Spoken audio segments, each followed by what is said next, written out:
নমস্কার বন্ধুরা, আপনারা সবাই কেমন আছেন? আশা করি সবাই ভালো আছেন। দেখুন গাইস, আমার চোখে কী হয়েছে।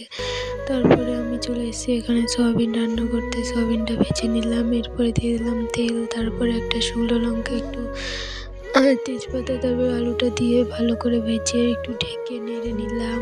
এরপরে পেঁয়াজ দিয়ে দিলাম, তারপরে একটু বেটে হলুদ লবণ দিয়ে একটু নেড়ে নিলাম। তারপরে দিয়ে দিলাম বাটা মশলা।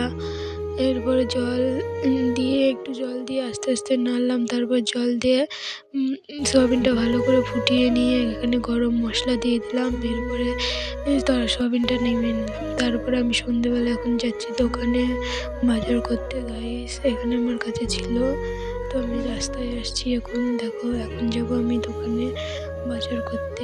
এটা হলো আমার দাদার দোকান। গাইস, এই দেখো, এখানে আমার দাদা বসে আছে। দাদাকে বললাম বাজারগুলো দিয়ে দিতে। তারপরে বাজারগুলো নিয়ে আমি এখন চলে আসছি বাড়ি। তো গাইস, আজকের মতন এইখানেই, বাই।